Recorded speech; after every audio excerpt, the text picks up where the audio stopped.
Live, and today is Monday the 26th. And here's the next quote. We didn't do one last time, but quote number 23. One should not let the grass grow on friendship's road. And we have to say, what does that mean? And I have a student that is going to tell you what it means.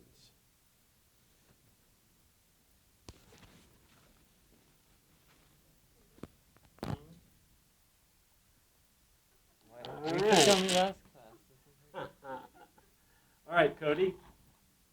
I think that's close enough to pick up. All right, that's going to sound really loud. What's that mean to you? And thank you for sharing. I'm going to get my 6 feet so he doesn't hit me in the tummy. Yeah, you can do the same answer. It's okay. Yeah, the same answer. Well, first he's got to speak it, then he can sing it. One should not let the grass grow green. Okay, here we go. All right, so what it means to me, I guess, is that if you think of the friendship as two people on each side of a road, if you walk on a path, you keep it mowed down, you keep it clean. If you don't continue traveling that road, then eventually it becomes overgrown with grass and other things.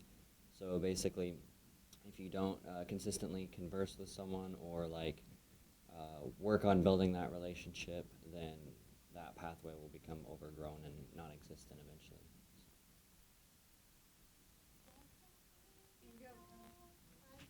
Very good, sir. Thank you. I'm going to violate the screen, but I'm far enough away. Because I wanted to add to that, I already told the two students I have in first period class, I have a path of a dear friend named Bob Dieter. We taught together over 20-some years, and we've done a lot of things together. He lives in Hermiston, I live up here.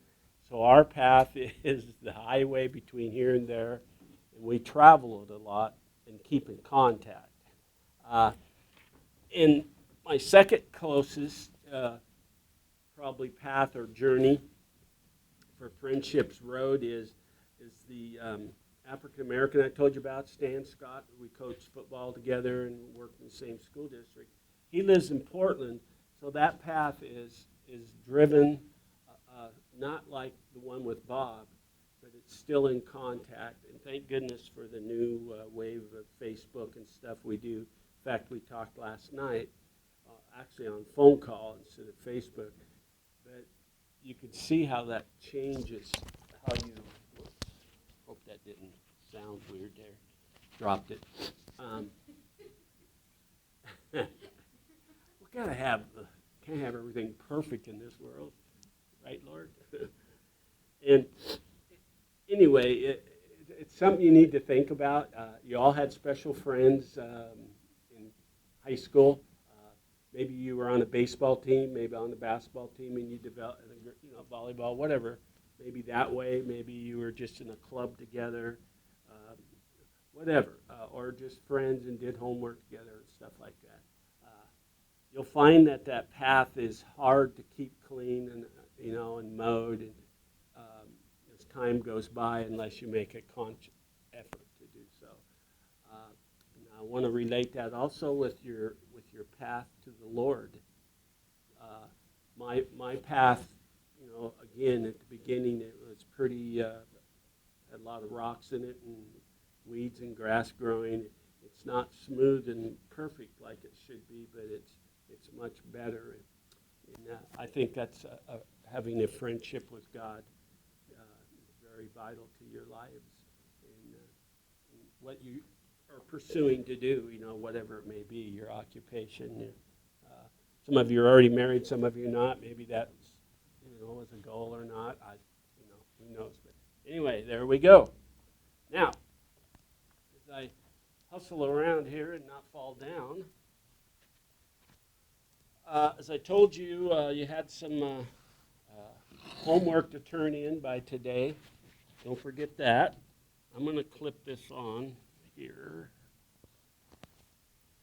I don't drop it again. But what I'd like to do is start about page 92, Adam's presidency. And the whole point of this, I want to make this. We have an election coming up next Tuesday, and a lot of the things in this chapter, in the next chapter, are first-time things, like the use of the Electoral College. Our first president, George Washington, is in office right now, and as you're going to see Adam's presidency and then the person that takes his place, you're going to see a lot of corruption. You're going to see things, how it was used, and I know you can correlate that abuse that's happening today. And, depending on, even on the topic, it's still there, it's still alive, and it's still well done in Washington, the game they play. Okay, now, as George Washington was leaving office and Adams was taking over, he left a message to the people, and it was 2 points. And he saw, because of what happened to him and the people around him, he said, 1, watch out for the political factions that are going to occur. Now, he didn't say this word, but what he's talking about was the factions within our republic that we have established. There are those, he doesn't say these words in your text, but I'm paraphrasing. There are those who want to take advantage of the situation, abuse the situation. That's what he's talking about when he says, watch out for political factions. That's what you should have written down, at least that. 2, because of France and Great Britain and what they went through to get our independence, it says, watch out or avoid making alliances, treaties, alliances with other countries that don't take you meaning the U.S., United States now, seriously with our interests in mind. Because there'll be countries out there that will act like they are your friend, but they are wanting something. Now, the textbook doesn't say it that way, but I am. That's basically what it means. So the 2 things he warns is, 1, watch out for political factions within yourselves, your government, and 2, watch out or making alliances with other countries that don't have the same interests as you do. George Washington, as he was leaving office. So, in 1796, just like the text says, Adams is elected, and what we have is John Adams, and he has a running mate that he would like to be his vice president, but the way the Constitution is set up, he can't, like today, Biden picked and somebody else picked our current president, Trump. He's not switching his vice president, but when you get the package deal today, that's how it happens. Back here, it wasn't done that way. It was done on straight vote. And the Electoral College was the establishment of votes in the House of Representatives for the number of people in your state. Hope that's clear as mud. But that's how they have voted. So the person with the most votes was the president. The second most votes was the vice president, regardless of who it was. So if you had a third person and a fourth person and a fifth person running, that's how it would come out. And you would get, each representative would get 2 votes. Your first vote was for president. Your second vote you cast was hopefully for vice president, and it would be the same one that he favored in this case. Well, it turns out not to be the case. Yes? Nancy? I can't hear you back here. Okay, on the Electoral College vote, the House of Representatives was the Electoral College in a simple way of putting it. They carried the votes, and they represented their state, and they each got 2 votes. It took, there's going to be several votes, as you see, ballots, votes, but you also had to carry, there's how many states now? 13, and you had to carry at least 9 states. There was no popular vote. There were just electoral votes from the House of Representatives. Now, the 2 parties that were featured were the Federalists and the Republicans. That was the 2-party system at this time. Yes. I think I heard something that the Republicans that were back then were different than like had different beliefs. Right. They were probably actually more conservative than our current Republican Party. And you got to understand how many hundreds of years ago is this? So about over 200 years ago, things change, and so the Constitution doesn't change, but we add to it, and maybe I know we do. We interpret it a little bit different, but the basic principles are there. But I guess what I heard, like I think it was high school. uh-huh. Like back then,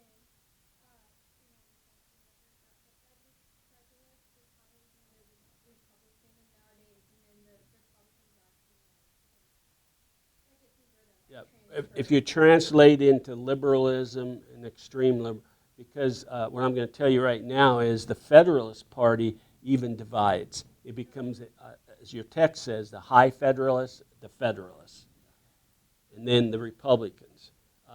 But that's the start of this 2-party system in a voting electoral college type of setting.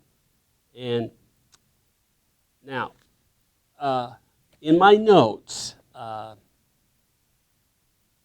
what happens is you only have 3 people basically running. And it's, again, it's Adams, for example. You have Jefferson, who is the Republican representative. Okay, Adams is the Federalist. Now, a third party enters, Pinkey, P-I-N-C-K-E-Y, Pinkey. Okay, Adams wanted him as his vice president. And he was urging all the states and the representative to vote. Their first vote for me, Adams, and the second vote for him, Pinkey, however you say it, P-I-N-C-K-E-Y, Pinkey. But there was another person involved here, Hamilton, who was part of, well, let's put it this way, he wasn't for Adams. So what he did, he's campaigned silently, tried to do it without people knowing it, particularly in the South, that, hey, cast your vote, for this other person, in this case, Pinkey, Jefferson, so we can not, have this 2 guys that, that Adam wants. So the only way to beat him is to cast your first vote for somebody else, your second vote for this person, and we will get what we want. Now, the people in the North, or as they often refer to them, New Englanders, in the northern states got wind of this, and they actually didn't get enough information out quick enough, but they did stop some of it from happening. But when they took the final tally, and this is not state tally, but this is the final tally for all the votes that the House of Representatives got. They each got 2. Okay, Adams ended up with 71 votes. Jefferson ended up with 68 votes, and Pinochet ended up with 59. So Jefferson automatically becomes the vice president, and Adams and Jefferson did not get along. In fact, once they got into the White House, they hardly ever saw each other or spoke to each other, and Jefferson was always backstabbing him. And he actually represented a different party. Now, you don't see that now because when you pick your vice president, you're running on one package. But back then, that's how crooked, I'm going to call it crooked, it could be, and it turned out that way. And how are you, Mr. Trump, Adams, how are you going to get things done if you don't have support by the people around you? So now you know why. This is kind of, I'm on the sidebar. Now you know why Trump has fired some people in his cabinet, has hired other people, and even fired people that he's hired because they weren't loyal. And that's the game of politics. And it starts back here, and you get the first, true indication. And then what Hamilton did to change, because secretly he wanted to be president, but he wasn't elected to run. So he thought, well, I'll just screw things up by doing this. And that's what he did. And see, Hamilton and Jefferson got along. So in other words, they got what they wanted, except Hamilton didn't yet, although he did get some money and stuff later. But anyway, this went on, and this is what Washington warned everybody about. The internal political factions that you're going to have. He could see it coming. Too much greed out there. So, what I want you to do, and I want to read this to you, on page, I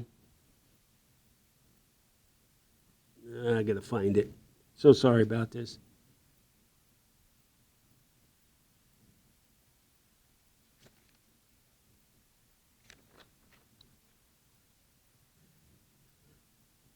Okay, on page 93, I found it. In the middle of the first column, the second paragraph, Hamilton exploited an awkward feature of the Electoral College. This doesn't happen anymore. It happens in a different way. In accordance with the Constitution, each electorate cast 2 ballots. And the person who gained the most votes became president. I already said this. The runner-up, regardless of party affiliation, served as vice president. And this is what happened that caused all this turmoil. Ordinarily, the Federalist electorate would have cast 1 vote for Adams and 1 for Thomas Pinochet in their party's choice for vice president. Everyone hoped, of course, that there would be no ties. You're going to see a tie later on. Hamilton secretly urged Southern Federalists to support Pinochet with their first vote, which meant throwing away the second vote, technically. The strategy backfired, and the New Englanders loyal to Adams heard of this, and they dropped Pinochet. But the count, as I already read to you, that's how that evolved again. Now, once the president and the vice president are tallied or put into office, you could see what would happen. Local politics, foreign affairs, and this is how you get to the XYZ affair, domestic politics, how they clashed because you don't have support of your party entirely. You have another person in there that represents the other party. And again, what they're trying to show you in the XYZ affair, Adams sends these three individuals to France to help claim territory to make our country more solid. So on page 92 in your textbook, take a look at the charter or the map, and it just says the conquest of the West, withdrawal of the British, defeat of the Native Americans in this area of green, and the negotiations with Spain secured the nation's frontiers. And that Spain would be down south, of course. All right, just take a quick look at that. You can see this is what was called Northwest Territory at the time, not Oregon, Washington, Montana, Idaho, California. It didn't exist yet. But notice that in order to do this, what had to happen?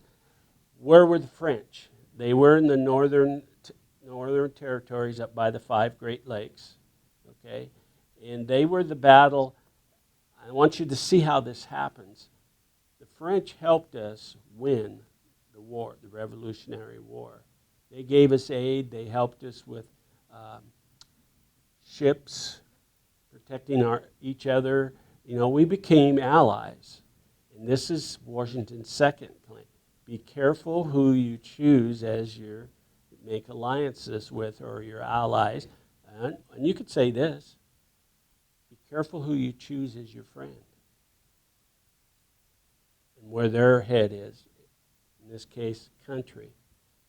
Because this leads when the French and the, I guess you call him the ruler for France, sees what we were doing with the Northwest Territory. Even though we were getting rid of the British, which we both didn't like, we were taking over their territory from the Canadian border down that we would call Canada now.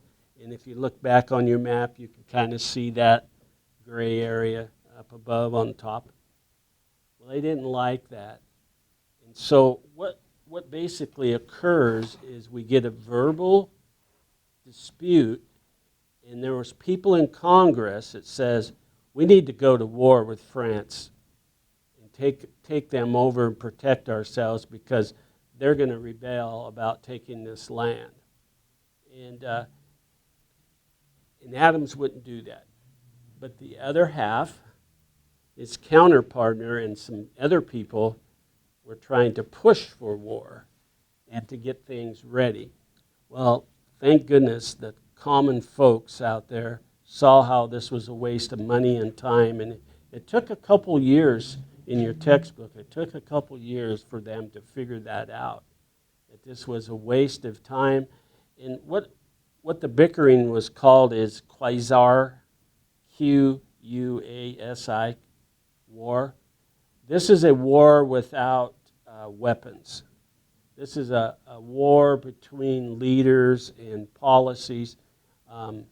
It didn't stop terrorism on the high seas yet, and they took advantage of taking some of our ships and vice versa. But we didn't fight a battle in France or in America, but we did cause quite a bunch of riffraff. Now, in order to settle the peace a little bit, a couple other guys get involved. And this is when you turn to page 94, this is what they call the Alien and Sedition Acts. And again, it's more political dissent because you don't have a vice president and a president that are agreeing on policies and who they represent. Because you know as well as I do that Hamilton had several congressmen on his side of the picture. Adams had his.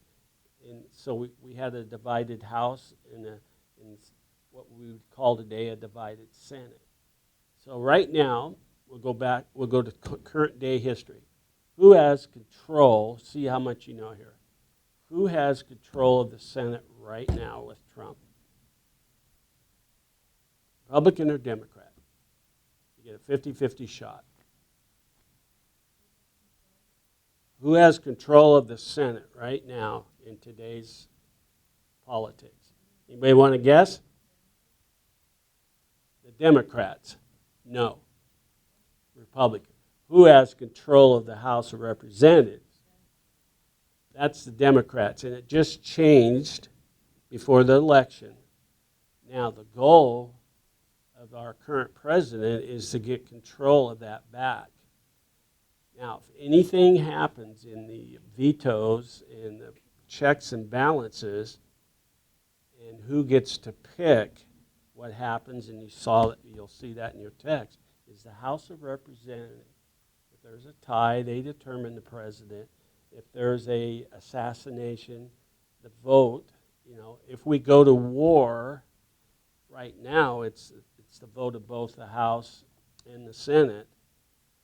But this leads to what's going to happen right now in these acts. These two acts are going to be examples. How much power the president was giving. So, the president right now can do things without either House or Senate voting for it. He can do it right now, today. Back then, he wasn't given that power until these two acts came in. In Congress, the Federalists passed two bills which authorized the use of federal courts and the president's power, to do whatever he wanted through those courts. These two bills, the Alien and Sedition Acts, were set up with the idea of revenge on the Republicans and the revenge of Jefferson, who was his vice president, and what he was doing. The Alien Act gave the president power, you can see this happening now, to deport all foreigners not native born or support or even spoke against our current government. He could deport you and send you away. He did not have to have control vote from the House or the representatives. So this act gave him outright power to do that. Now, it also gave him the power of you know what the power of naturalization is? You should know. If you're not already a citizen, and this has changed, of course, he said it will take you 14 years to become a U.S. citizen. And he had the power to enforce that, fine you, deport you, imprison you, outright, without any vote. That's what... No. That's why I said it's not like that today. Let me get through the second one, then we'll talk about that a little bit. This was aimed at all immigrants, this Alien Act, but especially we were getting tons of Irish, in this case, coming into America, more than any other type of immigrant. And, it was a form of racism as far as I'm concerned. Now, the Sedition Act was more of those who dissented against his power or the government. It reads as this. They aimed at those who criticized the government. You would be held criminally liable, fined, or imprisoned. This was a definite violation of the First Amendment of the Constitution, the freedom of speech. Now, there's a difference in today. Your freedom of speech, you can say anything you want. I can say Trump's an idiot. I can say Biden's an idiot and not get in trouble. Where I get in trouble if I organize and use violence, persuasive, that like if Hannah, you don't believe like I do, I'm going to bodily harm you. I am going to bodily destroy your home. I'm going to, well, this is a lesser, but it could equal it. I'm going to picket your entire state like they did that one person. And then they come out with each of the husband and wife with a weapon, sort of to protect themselves, the Second Amendment, thinking that they were going to have harm, and then they get in trouble. But it balloons on things like that. But when I take the next step and destroy property, I no longer, have done the right thing. It's changed what it is. So, what happens next is our Congress sees that there was, this was going to lead to, these two acts could have led to civil war between the two parties. In the Civil War were the 13 states, and the Civil War would have happened not because of, slavery. It happened because of this. Well, it was avoided, and a couple other people, Jefferson and Madison, come up with what goes right to, I think it's on page 94, the Kentucky and Virginia resolutions. Now, again, this is happening in spring, summer, and now the fall. These two resolutions were put out there to avoid civil war between the two political parties. Now, in order to disguise it a little bit, what they did is said, hey, part of this, what's happening in this strife is correct, but let's let the states and their powers of the people decide. And this is the first one in the fall, Jefferson and Madison. Rather than civil war, they said, between these parties, let's turn to each state for help. Let's ask them to vote on whether this was a constitutional act, the Sedition Act and the Alien Act. And they put that out to the public and to the states.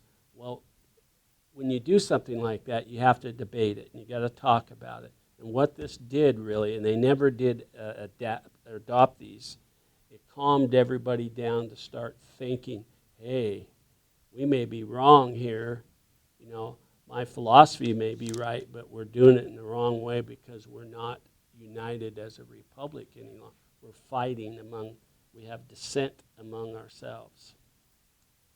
Now, the last key thing that happens is within that next year, the 1799, was a few months, because we're in the fall and we'll just jump to January, President Adams kind of drops his party.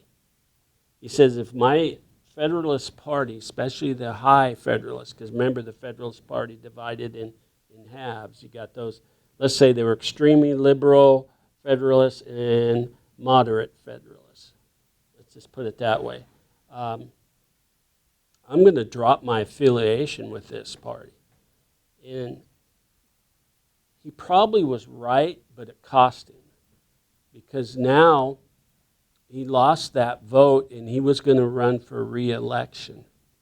And when that time came, he did not make it into the ballot. And that was one of the main reasons. So that's basically what happened in a nutshell.